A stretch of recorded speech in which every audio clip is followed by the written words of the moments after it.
പ്രിയമുള്ള പ്രേക്ഷകരെ, നാം ഇവിടെ ചർച്ച ചെയ്യുന്ന ഭഗവത്ഗീതയിലെ സാഖ്യയോഗമെന്ന 2-ാം അധ്യായത്തിലെ 26-ാമത്തെ ശ്ലോകം. ആദ്യം നമുക്ക് ശ്ലോകം ചൊല്ലാം, ചർച്ച ചെയ്യാം. ശ്രദ്ധിക്കുക.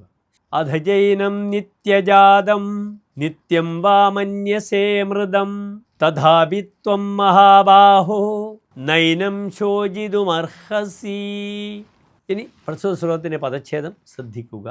അധ ച ഏനം നിത്യജാതം നിത്യം വാ മന്യസേ മൃതം തഥാപി ത്വം മഹാബാഹോ ന ഏവം ശോചിതും അർഹസി. ഇനി ശ്ലോകത്തിൻ്റെ അന്വയം ശ്രദ്ധിക്കുക. അധ ച ഏനം നിത്യജാതം നിത്യം മൃതം വാ മന്യസേ തഥാപി മഹാബാഹോ ത്വം ഏവം ശോചിതും ന അർഹസി. ഇനി ഈ ശ്ലോകത്തിൻ്റെ സാരാംശം ശ്രദ്ധിക്കുക.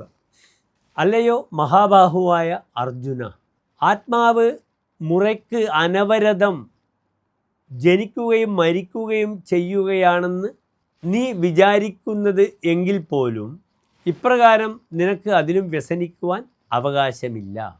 എന്തെന്നാൽ ജനനമുള്ളവന് മരണവും മരണമുള്ളവന് ജനനവും ആവശ്യമുണ്ടാകുന്നുവെന്ന് സാരം. നമസ്തേ.